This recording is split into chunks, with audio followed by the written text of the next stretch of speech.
wearing a yellow knit sweater. And I'm located in my home office in Denver in Park Hill. So maybe I'm a neighbor to one of you on the Zoom. And I have a bookshelf and a couch in the background, along with one of my father's artworks. I too just wanted to acknowledge Molly did such a beautiful job. Since I am in Denver, I am also on the traditional territory of the Arapaho, Cheyenne, and Ute Nations. As Molly mentioned, I'm the head of growth for Artwork Archive based here in Denver, Colorado. We are an online art inventory management system, and we work with artists and collectors and organizations all over the world to help them organize, manage, and showcase their artworks. A little bit about me, why I'm here presenting with you. I am the daughter of artists, art therapists, art educators. So the creative process has always been in my blood. An expedited CV is that I have run a public art program. I have served as a curator. My first job was at my alma mater's art museum. I came to Denver to work at Craftsy and make online painting, photography, and drawing classes. And I'm a maker myself. And I'm also on the Children's Hospital Colorado Art Selection Committee and a recent board member for National Organization of Arts and Health. So I love working with artists, and I love communicating with and providing resources. So that's why I'm here today. A bit more about this presentation. So January can be a time of goal setting, committing ourselves to new ideas, tasks, and aspirations. And as we enter the new year, this clean slate can be both inspiring and overwhelming. And so we are here at Artwork Archive and Rhino and fellow partners to provide you with some tools and strategies and discussion that will hopefully invigorate all of us going into the rest of 2023, because it's already halfway through January. I can't believe it. And so if you haven't introduced yourself in the chat, that would be lovely. Great to know your name and what type of art you make. And just to say here too, with this screenshot, I'm lucky to work with thousands of artists, private collectors, collecting institutions, and art professionals from around the world at Artwork Archive. And so I get to see the impact of artists from the work they are doing, but also from the other side of the coin, from those that are collecting and buying your artworks, preserving them and promoting them within exhibitions and collecting institutions. And so with that, since we work with so many artists, we get to see the good, the bad, and the ugly sometimes when it comes to organizing your art business. And so stressing here, in the new year, getting organized. I'm also going to use Artwork Archive for examples of what an online art database can do to help. But that being said, by no means do we expect you to use Artwork Archive. If you do already, great. But if you're using another online art database, that's great. And if you're interested in using one, then there's a lot of great options out there. That's not just us. So just wanted to stress that, because some of my screenshots will be from Artwork Archive, because that's where I work. So here is a self-portrait by my father, Sean McNiff. I swear he smiles. He's a little stern in this one. But this slide is to address the legacy piece, the impact piece of this presentation. Legacy has been a word that has come up in a lot of the work that I'm doing at Artwork Archive, working with artists. And when Molly and Allie and I were chatting about this presentation, we decided to break it down and not make it so overwhelming. So not focusing on the legacy of your entire career, your entire lifetime, but let's think a little bit more immediate. And what are we going to do this year? What are we going to do in 2023? Let's take some actionable baby steps to make an impact in our communities, whether that's in Rhino, Denver, Colorado, other states or countries. And just to give you a brief overview, this presentation has 4 pillars that the content will be based on: documentation, organization, promotion, and connection.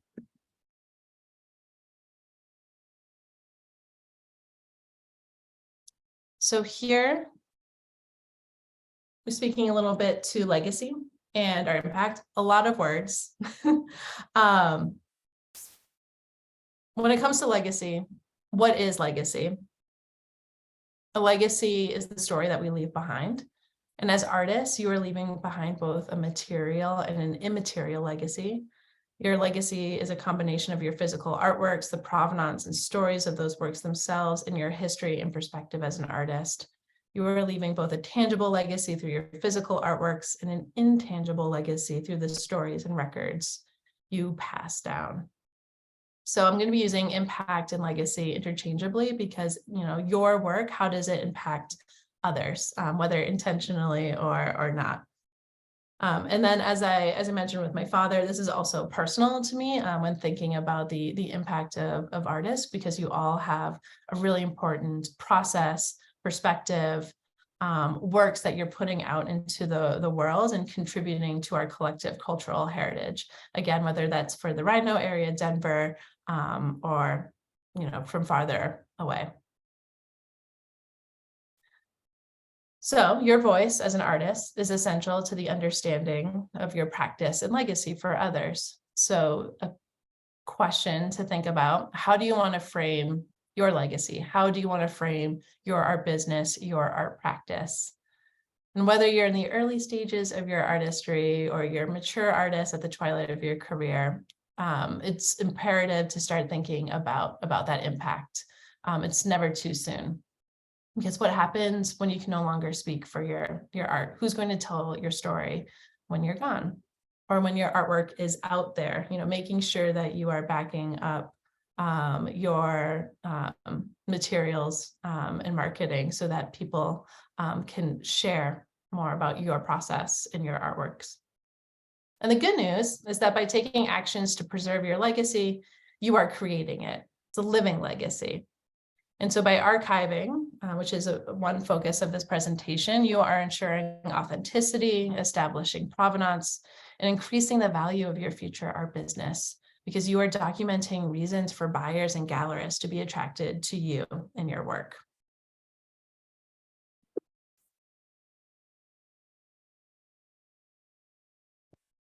So I have a few questions here. I know that when we gather in person, I was hoping that you could turn to your neighbor and chat about these questions. I know sometimes with Zoom it can feel a little impersonal and removed. But if you would like, I would love to take a few minutes and give you all an opportunity to raise your hand and share, how do you want to be remembered? How do you want your impact for this year to be remembered and shared? So if someone were writing about your work in their Denver Post, or your alma mater was doing a spotlight on you, what would they be talking about? And I'm putting you all on the spot. So if you'd rather just internalize this and look at the questions of how do you want to be remembered, your work remembered? Are you looking to just sell your artworks, or do you want them preserved and collected at an institution, a museum, a nonprofit? When thinking about your impact, what does that mean? What would you like it to be? Are you an activist in your community? Are you one that reaches beyond your geographical boundaries to connect with similar-minded folks that are making in a similar space? Do you want to support any particular group or location or charity when we talk about connection? Any of the artists here, is there a group that you want to get more involved with that you're interested in?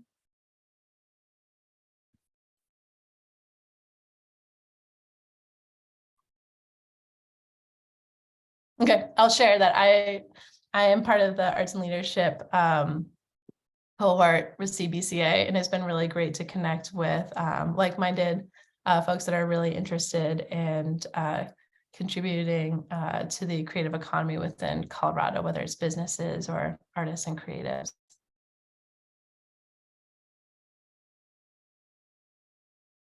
I'll move on to the next slide. So when it comes to organizing your art business and putting yourself out there and thinking about your personal impact. The Artwork Archive team, myself, we wanted to encourage you to not let imposter syndrome keep you from doing the important work and stressing that your story is worth telling and sharing and remembering. And so I have a painting from Van Gogh, and if you aren't familiar, he actually didn't sell much, if at anything, during his lifetime. And it was actually his brother and sister-in-law that spearheaded the rise of his career by selling his artworks postmortem after he had passed. And so they were the pillars for getting his works out there, continuing his legacy and his impact.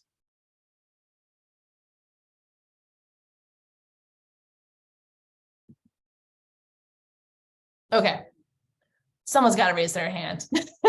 Molly, you can join in, Allie, Meredith, to help us out.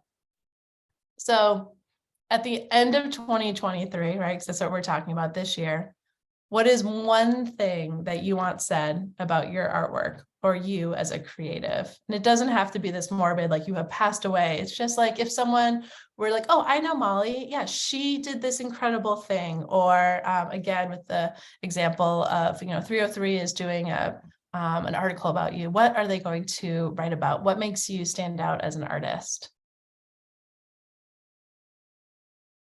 And I'm not going to continue until someone answers. Yeah, Molly.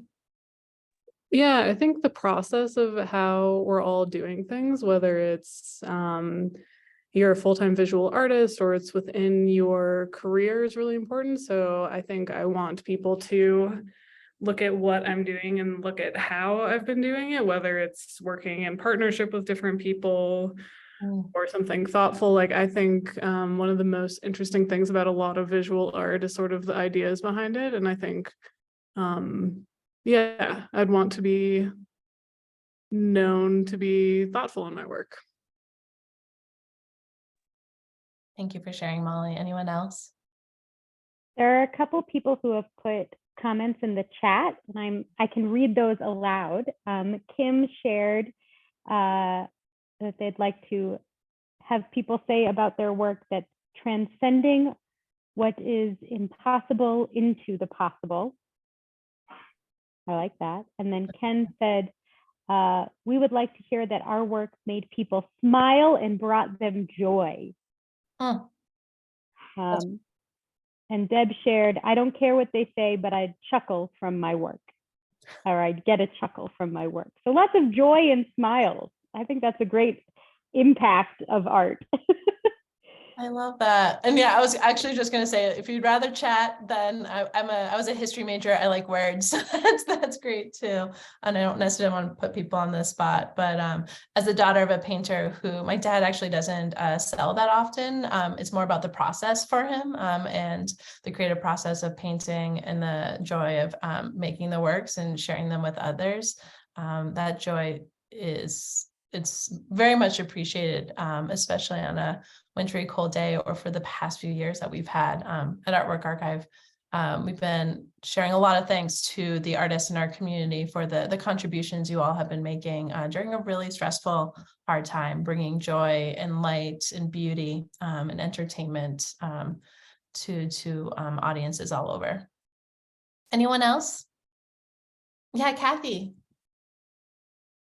I can unmute you. Oh, I can't unmute you, but you can unmute yourself maybe. Oops, and I keep. Molly, can you unmute Kathy? I did it. I asked to unmute. Did I unmute it? There you go. This is Kathy. Hi, Kathy. What would you like to share? I think at the end of 23, I would like for people to really be excited and happy to own a piece of my artwork. And, say that I'm captured the essence of my subject. Are you a portrait painter? Well, sort of. It's animals, horses, dogs, cats, but wildlife, things like that. But And I guess you can tell that I'm from Mississippi, maybe. Just a little. I figured that, but anyway, That was lovely. Thank you for sharing, Kathy. I hope that's fruitful for you in 2023. thank you. There's one more in the chat. Hillary shared that as long as they're talking, if it makes anyone feel any type of way, that's the goal. So just, I think that was well said. Thanks, That's Hillary. really well said. Yeah. My background in public art, I'm thinking of Boston's new MLK sculpture that was just unveiled. So lots of talking there. Okay, I'll move along. We have more questions and interactivity a little bit throughout the presentation. I wanted to share these two resources when thinking about art careers and impact. So here on the left-hand side, my colleague who is a practicing artist loves the book, How to Be an Artist by Jerry Saltz. So if you like books, and then if you like more presentations and webinars, Artwork Archive hosted a webinar that is recorded with Corey Huff, the founder of The Abundant Artist, about how to plan and finish your next big project. And so breaking down these big lofty ideas that we have and goals into actionable items as well, focusing on just, one project. So you can find the webinar on the right on our website. And I'll also send a link later in the chat when I'm not presenting, perhaps during Q&A. And hopefully maybe these slides can be shared afterwards. So the first pillar of the presentation, wanted to start off with this great quote. So if you're not familiar with Surf Plus, it's an incredible nonprofit institution based in Vermont, but they work with artists all over the country, and it's all about protecting your studio and artworks. And so they have get ready grants that can be, money towards creating an inventory within a database, but also grants for if there were to be a fire in your studio and your works were to be damaged or there was loss. They have these grants to help you get back on your feet, but also just great resources when thinking about protecting and preserving your studio and your artwork. So Surf Plus at the bottom, the quote being, vision, technique, process, they are all essential to understanding an artist's lifetime and legacy. Authentic artistic legacy is reflected in and through an artist's actions, words, and thought. Together, these provide the public with a close sense of the artist's peculiarities of style, technique, and influences. And so you'll see there is a theme upon my presentation about it's not just about the artworks, but also your inspirations, the time that you are making the work and how it's reflected in society. There's a lot more to share with the public and those that are interested in your artworks and partnering and working with you. So here, just talking briefly about the importance of creating an archive. So making notes of your artworks, your process, the importance of documenting your career, whether you just started last year from graduating from art school, or you've been at this for 50 plus years. And so when thinking about your archive, asking yourself what is worth saving. So is it every single sketch or study or every photo reference? Is it is it publications that you have cut out that inspired a piece? Is it a video of you making the artwork? Because now we're all on Instagram and there's reels and we're all making videos or GIFs or whatever it may be, or some of us may be. But I digress. And the importance of when creating an archive, keep up with it like flossing, because my terrible joke that I like to make, I'm not even related to any dentist, but if you think about if you were to not floss and you were to go to the dentist after a few years, how painful that appointment might be versus if you just keep up with it daily or every other day and do a little bit, how much easier the process will be and your outcome will be in the future. And I also wanted to note here to remind you that you are in control of your archive. Meaning, there has been much written and spoken about disrupting the archive. Molly and I actually went to grad school together, and we both totally love this concept of disrupting the archive. So in the past, only certain stories were told, only certain artist stories were told and remembered by those that were writing the archive and controlling the narrative. And many artists' stories and legacies were lost or forgotten. So many female artists and artists of color being subject to that. So now the power is in the artist's hands to decide how they want to be remembered and to ensure there is a record of their impact. So by creating an archive, by archiving your work, you are putting a stake in the ground for your memory and your work to be remembered. And whether it's, as I said, like city or family, you have an impact with at least, a dozen individuals that want to remember your artworks and into the future.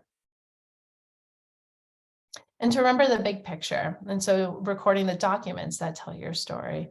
So that can be images of the artworks, your studio, if you are out in nature and getting inspiration there, process shots, videos. So at Artwork Archive, we have a lot of artists that are documenting them making their pieces, time-lapse videos, doing tutorials on their tools.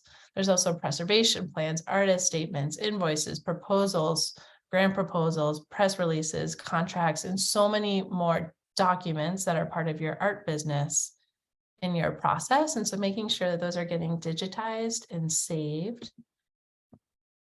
And this is my son, Odin. I keep waiting for him to come in through the door since I'm in my home office. But this photo being a reminder that it's never too early to start documenting your work. And so here he is with a little camera that I got him off of Amazon, photographing a work that we did together in which Andy Goldsworthy-esque, we glued some leaves onto a piece of cardboard, and we actually used stones to weight down the leaves to make them stick, but then realized that those stone pieces where they were placed was part of the artwork itself. And so here he is documenting his work and his process. Second pillar, organize, get organized. So I actually didn't say, it seems like most of the people on this presentation are visual artists.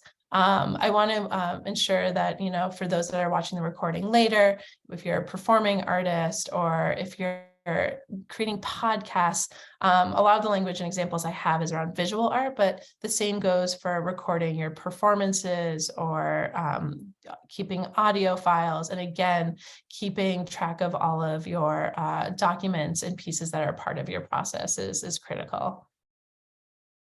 But here, when thinking about your art business and your inventory, some of this may not be new to you, but documenting your artworks, your contacts, and other critical information.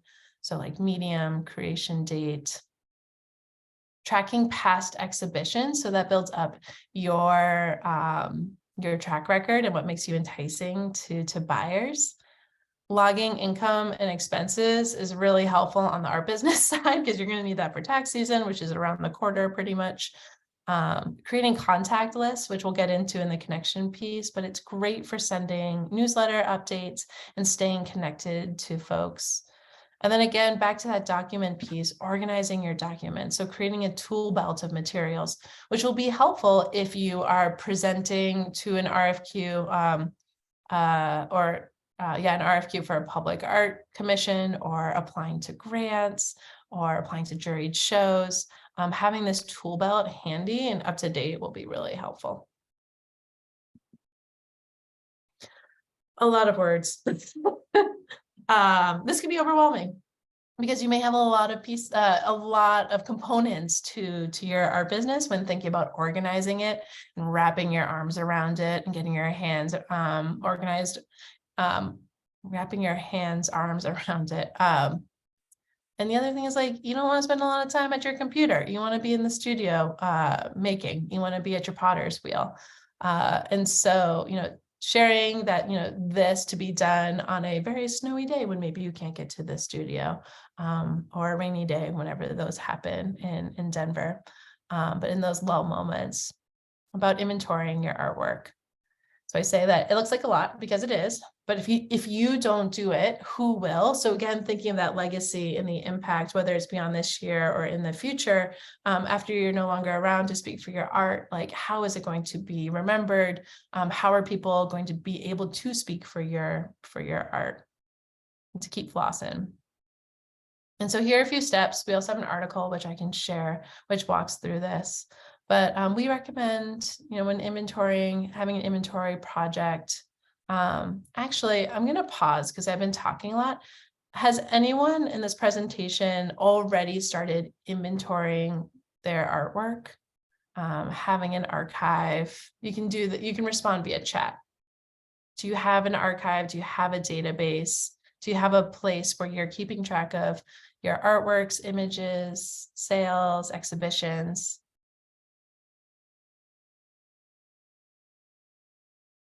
Yeah, Ken. Okay, great. Anyone else? Yeah, great, Hillary.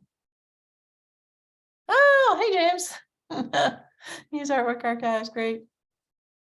Airtable, yep. Oh, artworkarchive.folio. Yeah, through 9dots. What a great organization, company in Denver. And then Deb using her website. Wonderful.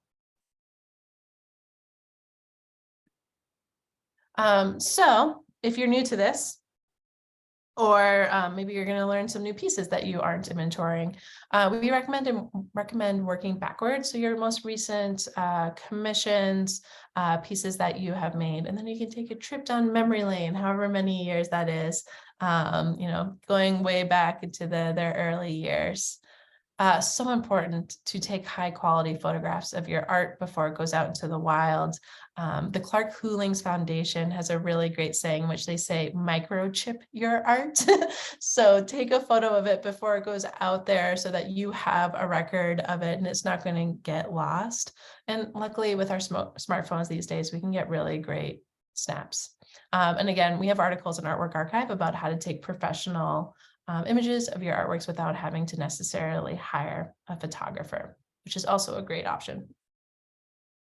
Record details like title, creation date, medium, size, etc., because you will forget. I'm in my mid-30s and I have to write everything down because I will forget things from yesterday. So ensuring that you have all of those key details. And then along with that, keeping track of notes about the pieces. So your process, your inspiration, as I've been saying, the work's destination, where did it go off to?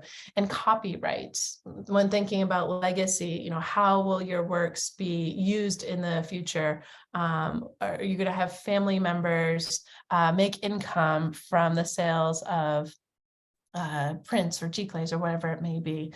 Start noodling on that process.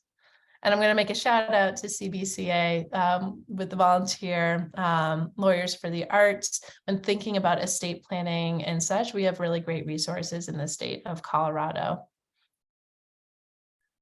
Log reproductions, speaking of prints, assign your work to a location.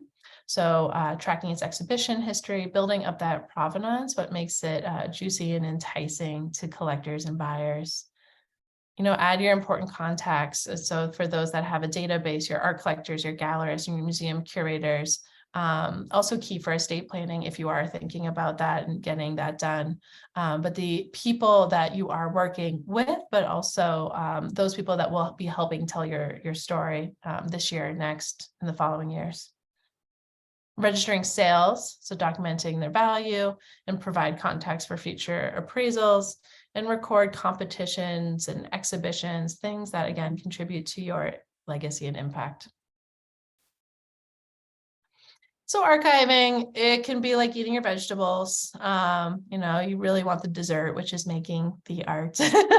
That's probably what you get the most excited about, but just wanted to showcase and share some benefits of archiving as an act, doing the job to get these details done. And so one thing is you'll never lose track. You'll always easily find the information you need. A great example is Clark Hoolings' daughter. So Clark Hoolings is a famous painter. There's a foundation built in his name. And when her father was alive, a gallerist or someone called the house and asked about a painting, and they did not know about a painting with that name. And then her father, overheard and said, "Oh, it's the like so-and-so painting." And if they didn't have her father, if they didn't have Clark around, then they would have been at an impasse. Always be prepared. So again, you have details at the ready to share with clients, galleries, grant applications. So if you're applying to grants or juried shows again, you have a living history of your work. So again, preserving your legacy piece. You'll always know where your artworks are, so you can track locations, know if they're off at an exhibition, if they were sold, if they're on consignment at a gallery.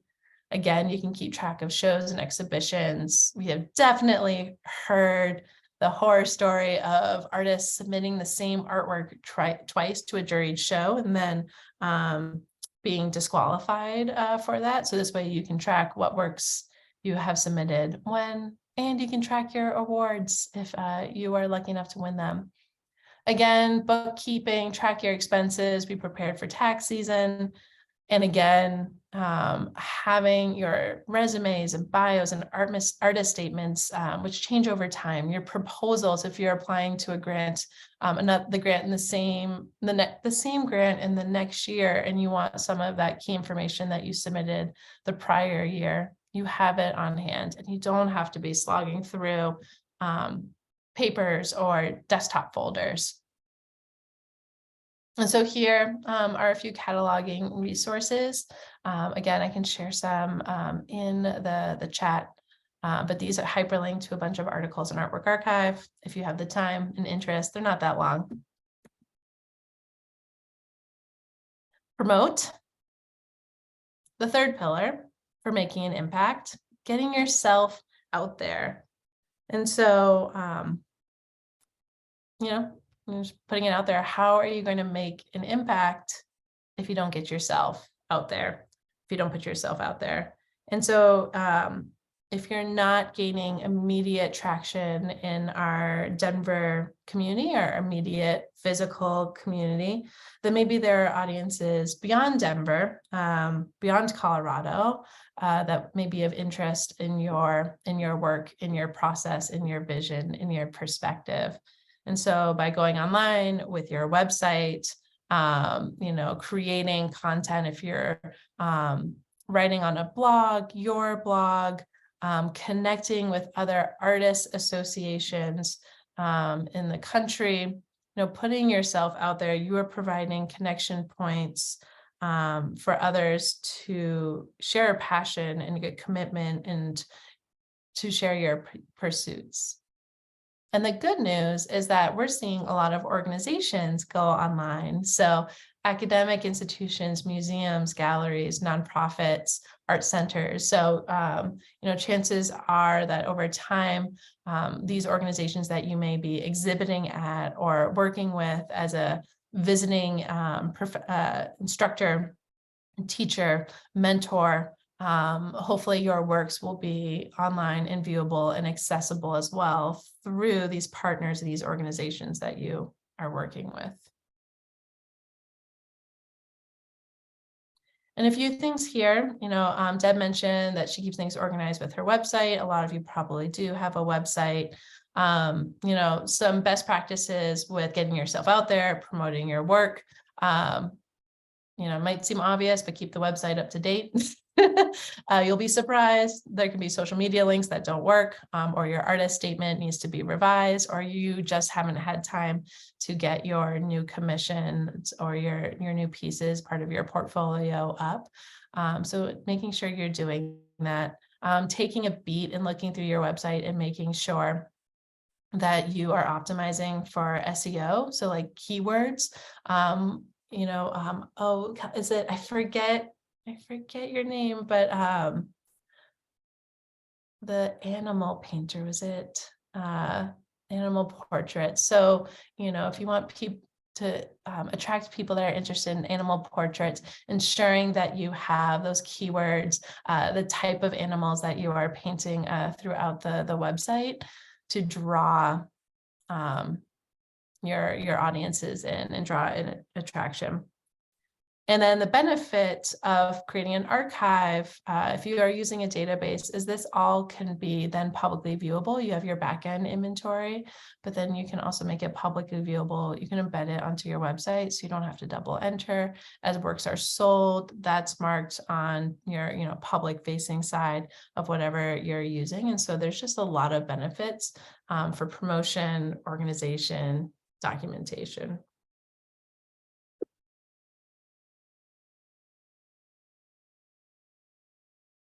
And a key piece of promoting yourself is, continuing to put yourself out there as a professional, organized artist. And so we see a lot of reports being made by our artwork archive artists. They create consignment reports that they send to the gallery. They create inventory lists, portfolio pages. They print their own gallery labels when they're having a pop-up, or if they're working in conjunction with a local art gallery or arts nonprofit, creating certificates of authenticity, tear sheets, again, if they're having a pop-up and selling their artworks. And so thinking about ways to reduce time to present yourself professionally and put yourself out there, and giving your artworks over to whomever you want to connect with. So the last piece, connection. This one is the most important to me because I love people. as I'm doing this work, I love sharing out resources, connecting with artists. And so connection is a big piece of making an impact. We can't just live alone in our studios or alone in our silos. Getting out there, and it doesn't have to be with hundreds of folks. It could just be a few solid, strong relationships that help, amplify the work you are doing. And so another question for you all, this year, who do you want to connect with? Particular galleries in general, other artists, is that why you're here today? Schools, do you want to volunteer? Do you want to get involved at local nonprofits? Do you want to sit on boards and be the artist voice that's so needed on our boards across the Denver area? And so again, you can raise your hand and speak, or you can share it in the chat.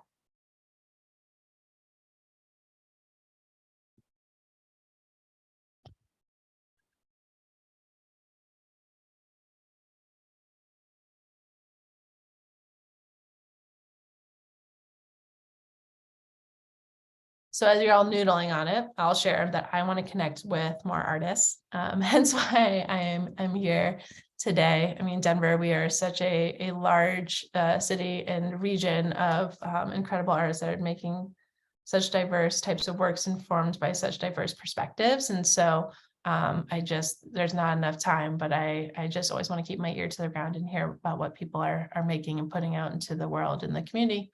And when I can bring my preschooler to 4 years old, dragging him to lots of arts events. Ken, you want to be connected to other artists. Marina, you want to communicate with galleries, and you're going to start volunteering at a regional art gallery. That's so great. Anyone else?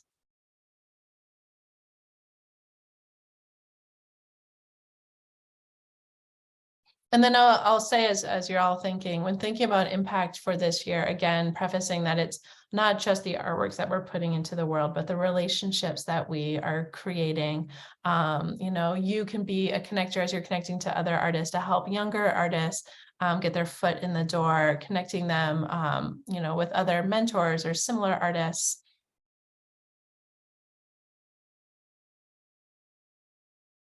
Anyone else? Ken, you're specifically interested in meeting with artists that are interested in making communities more livable. That is great. Kimberly, you're open to it all. Artists, interior designers, architects, and finding community and collaboration. I'm curious, does anyone believe that there are roadblocks to these connections? That there are things that are stumbling blocks that you have to get over? Time.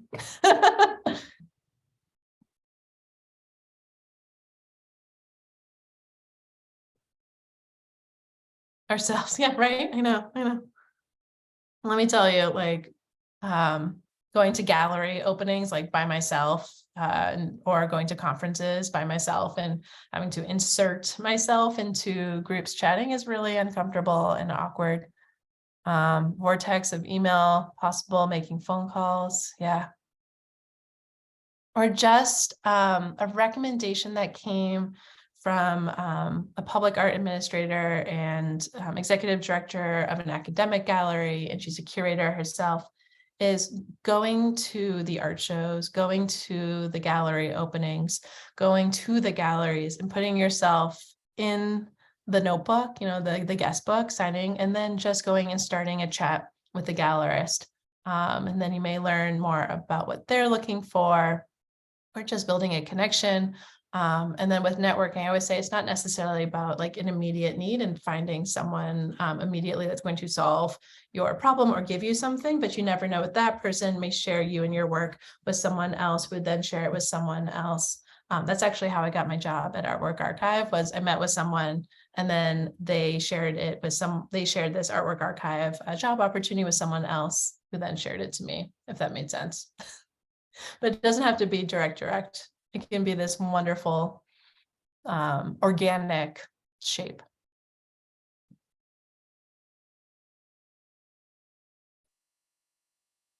Okay.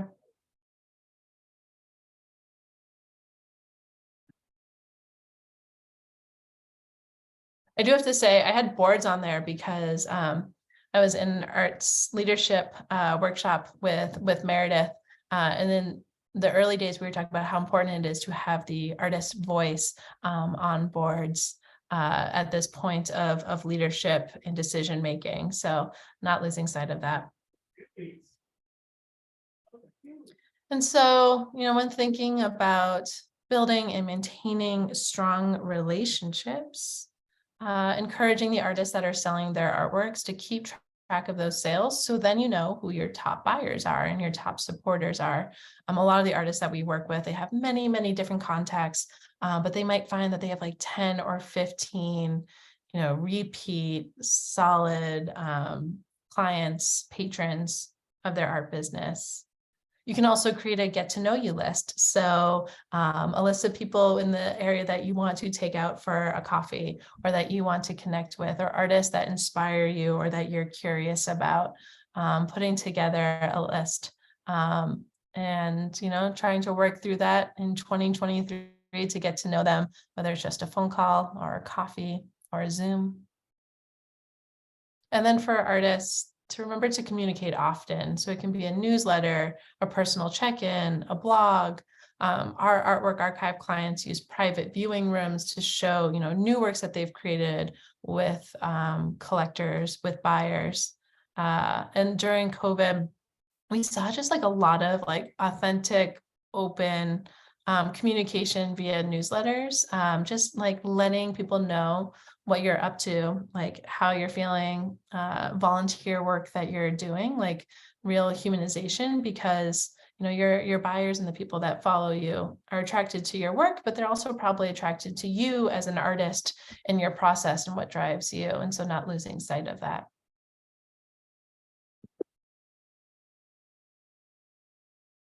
Okay, another question. Is there something from 2022 that you just like want to leave behind? Or was there something in 2022 that was like a great aha moment that you want to take forward? Like, was it a volunteering opportunity that you had and you want to do more of that? Was it a type of art making that you explored that you really want to hone and dive into? Or did you try something new and holy moly, that did not work? Did you work with a particular gallery that was not a good fit? Anything that you'd be willing to share?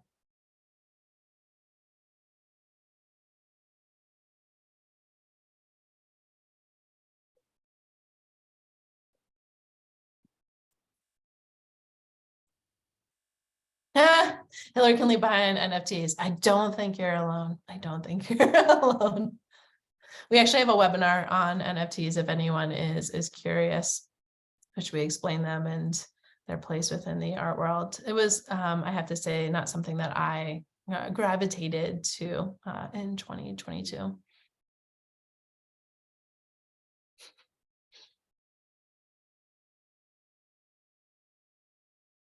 Anyone else?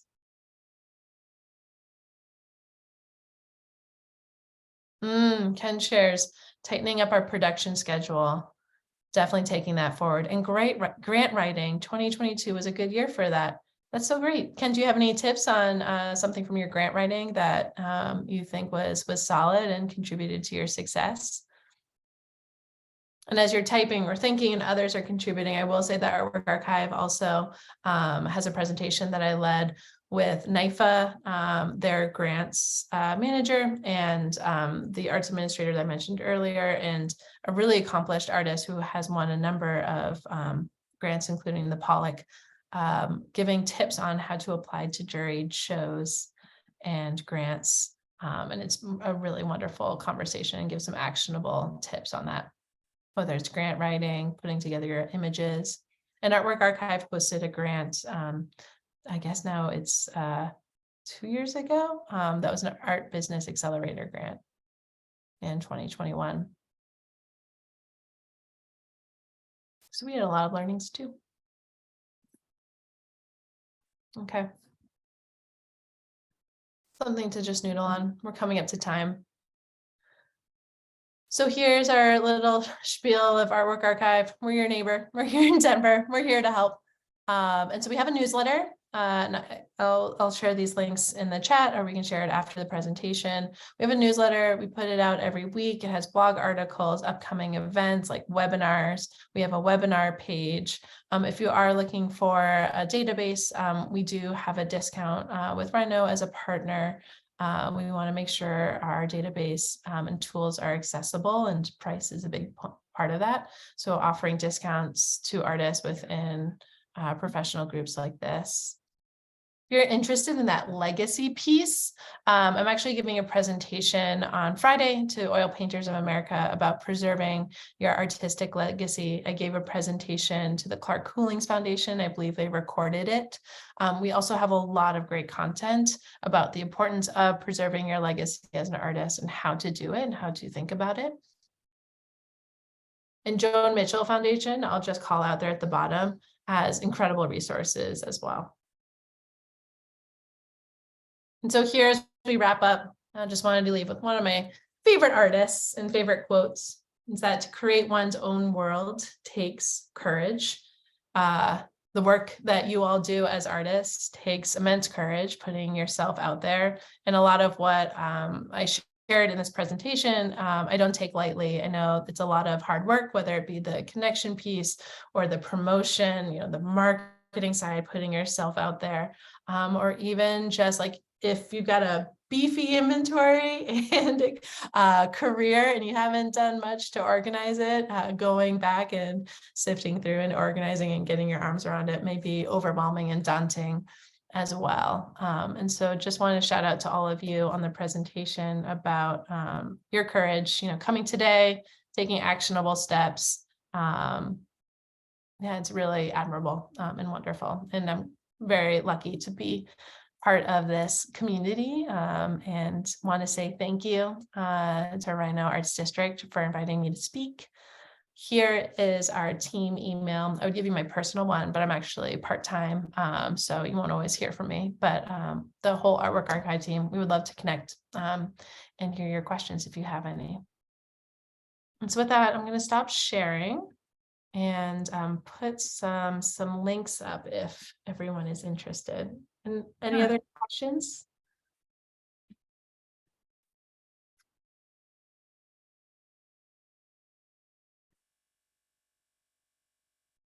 So speaking of, yeah. I just wanted to comment on just this whole topic, if I may. Yeah. Two were like real world examples. One of archiving or documenting an artist's work in practice not working well, and then one that I think is a good kind of all world example. There's a local artist, Western painter, who passed away from COVID, and certainly had a worthy career. Exhibited quite a lot in his lifetime. He was both a painter and a sculptor. And unfortunately, he had family, but all the family was out of state, and it was single, so lived alone. And when he passed away, there wasn't much known in terms of how to put together the dots to find the family.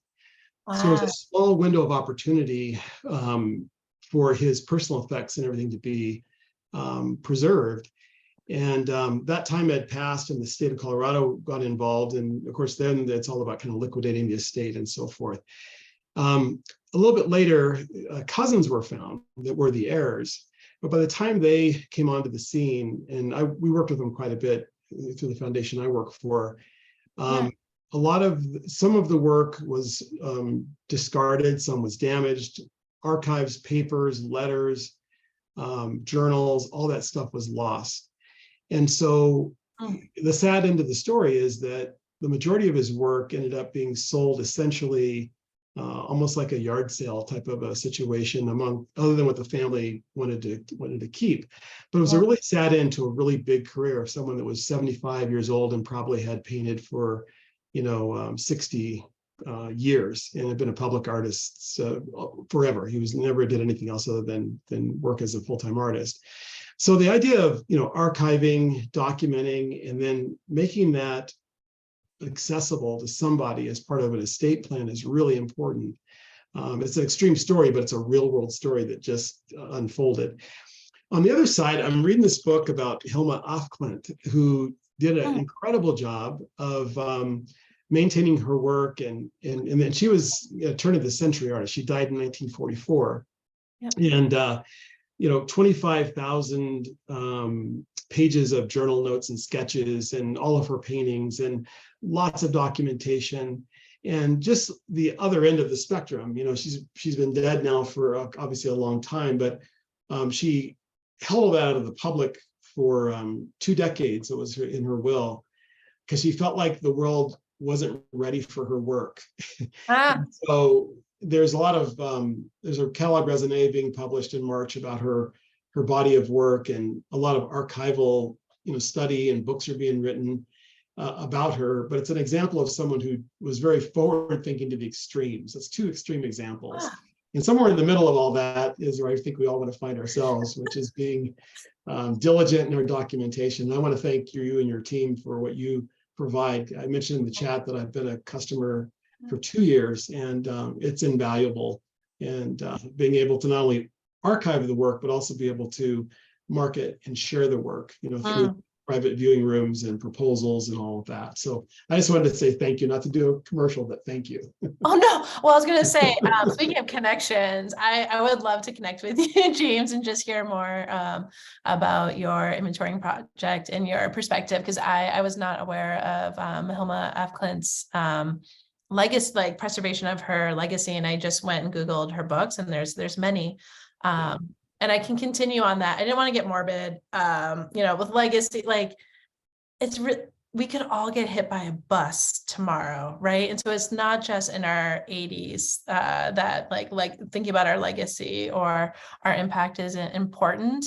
And the sad story of the artist prior, that how important it is to record and keep track of the contacts, like the people. It may be getting your estate plan in order, or just noting who your benefactor is going to be and who's going to be taking care of your estate, or leading a breadcrumb trail with the galleries that you've worked with, because when you can no longer speak for your artworks, then you're really putting it into the hands of others. And so what are you leaving behind to tell that narrative? And I had a really great example from the Museum of African American Art. Sat in on a presentation. I see we're past time, so I'll say this really quickly. But she gave a great example of as her work as an institution is preserving the legacies of artists. And if someone wanted to write a book about an artist that's no longer around, like what are they pulling from to craft that? Or if the museum is putting on an exhibit about their work, what are they pulling as the references and the resources for the gallery wall labels and context and marketing and sharing of the story? And so ensuring that you are leaving behind those I like to call them breadcrumbs, but those things that make you as an artist and distinguish you from the artist sharing the studio next to you. Anyone else? I'm happy to. My son's playing in the basement with his Legos, so I got time.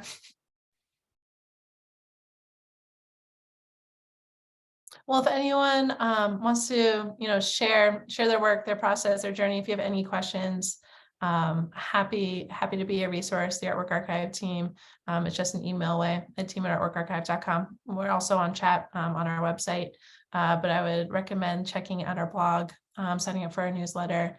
We have a lot of great resources, free educational resources that we're putting out for the community of artists around the world.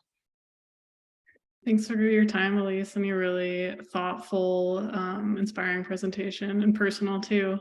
If you all like this workshop event, we have them every month. Next month's is creative connecting and networking, Valentine's Day theme. It'll be really fun at a cabaret pop-up bar with a really fun group, Fruits of Our Labor, who's going to be leading sort of networking, speed dating, and an art making event. So we hope to see you there. Allie posted some details in the chat. We'll send out some info in an email too, as well as a survey about programs and other things you might like to see happening. Yeah, so thanks so much, everyone. Stay warm, drive safe if you're going to drive anywhere, drink some hot chocolate. Have a great night. Have some glug. See you later.